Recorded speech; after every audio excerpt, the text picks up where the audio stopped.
ప్రస్తుతం ఆంధ్రప్రదేశ్ లో కూడా హైడ్రా తెచ్చే అవకాశాలు ఎక్కువగా ఉన్నాయని చెప్పేసి కూడా సీఎం చంద్రబాబు నాయుడు గారు ఒక హింట్ ఇవ్వడం అనేది జరిగింది. సో తెలంగాణలో ఎవరైతే భూమి కబ్జాలు చేసో లేకపోతే ప్రభుత్వ భూములలో అక్రమ కట్టడాలు అలాగే చెరువు ఎఫ్టీఎల్ పరిధిలో ఉన్నటువంటి చెరువులను కబ్జా చేసి అక్రమ కట్టడాలు ఎవరైతే నిర్మించారో already Hydraa action plan start చేసింది. అందులో ప్రముఖంగా చెప్పుకోవాలంటే నాగార్జున ఎన్కన్వెన్షనే కూలగొట్టడం అనేది జరిగింది. సో హైడ్రా అప్పటి నుంచి దూకుడు పెంచి తర్వాత మూసి పరిహారక ప్రాంతాల సైతం కూడా అక్కడ కూడా కొన్ని ఇల్లులు కూల్చేయడం అనేది కూడా జరిగింది. సో ఇప్పుడు అదే ట్రెండ్ ఆంధ్రప్రదేశ్ లో కొనసాగిస్తారా అన్నది క్వశ్చన్ మార్క్ గా మారిపోయింది. ఎందుకంటే చంద్రబాబు నాయుడు గారు గతంలో చెప్పారు, ఎవరైతే ప్రభుత్వ భూములలో అలాగే అక్రమ కట్టడాలు చేశారో డెఫినెట్ గా భర్తము డెఫినెట్ గా వారి అక్రమ కట్టడాలు అనేది కూల్చేస్తామని చెప్పేసి కూడా చెప్పారు. అలాగే వైఎస్ఆర్ సిపి ఆఫీస్ కూడా మంగళగిరిలో కూల్చేయడం అనేది కూడా జరిగింది.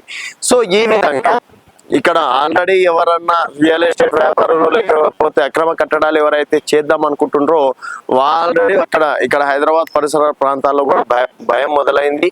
సో దానివల్ల రియల్ ఎస్టేట్ కొంతమేర తగ్గిందని చెప్పేసి కూడా వస్తున్న మాట వాస్తవమే. అలాగే మరి ఆంధ్రప్రదేశ్ లో కూడా హైడ్రా దూకుడుగా వ్యవహరిస్తుందా? ఆల్రెడీ అమరావతి రాజధానిని ప్రపంచంలోనే బెస్ట్ సిటీగా తీర్చిదిద్దాలన్నదే నా కళ అని చెప్పేసి చంద్రబాబు నాయుడు గారు అన్నారు. అలాగే ఎవరైతే అక్రమ కట్టడాలు కూల్చివేతలు చేశారో డెఫినెట్ గా వారి సంగతి కూడా చూస్తామని చెప్పేసి అన్నారు. మరి ఆ మాటతోటి హైడ్రా ఏమన్నా ఆంధ్రప్రదేశ్ కి రాబోతుందా? అలాగే గతంలో పవన్ కళ్యాణ్ గారు కూడా డిప్యూటీ సీఎం పవన్ కళ్యాణ్ గారు కూడా రేవంత్ రెడ్డి చేస్తున్నటువంటి హైడ్రా విషయంలో తను కాంప్లిమెంట్ ఇవ్వడం అనేది జరిగింది. రేవంత్ రెడ్డి గారు మంచి పని చేస్తున్నారు, నిజంగా ఎవరైతే అక్రమంగా కట్టుకున్నారో కూల్చేయడంలో తప్పే లేదు అని చెప్పేసి కూడా రేవంత్ రెడ్డి పైన ప్రశంసల జల్లు కురిపించడం అనేది కూడా జరిగింది. సో ఆ విధంగా ఇప్పుడు డిప్యూటీ సీఎం ఇక్కడ ప్రశంసల జల్లు కురిపించారంటే అక్కడ కూడా తీసుకొస్తే బాగుంటుందని చెప్పేసి ఆలోచనలు ఏమైనా మొదలుపెట్టారా? అలాగే రీసెంట్ గా చంద్రబాబు నాయుడు గారు కూడా హైడ్రా ఆంధ్రప్రదేశ్ కి కూడా తీసుకొచ్చే అవకాశాలు ఉన్నాయని చెప్పేసి ఇండైరెక్ట్ గా చెప్పడం అనేది జరిగింది. మరి హైడ్రా కూడా ఆంధ్రప్రదేశ్ లో వెళ్ళే అవకాశాలు ఎంతవరకు ఉన్నాయి?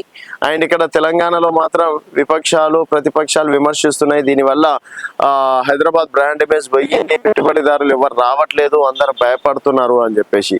మరి అక్కడ చూసుకున్నట్టయితే మేము స్వచ్ఛమైన పాలన అందిస్తాం, సో ఎవరికి భయపడం, ఎంతటి వారినైనా శిక్షిస్తాం అని చెప్పేసి కూడా ఆంధ్రప్రదేశ్ ప్రభుత్వం చెప్పుకొస్తుంది.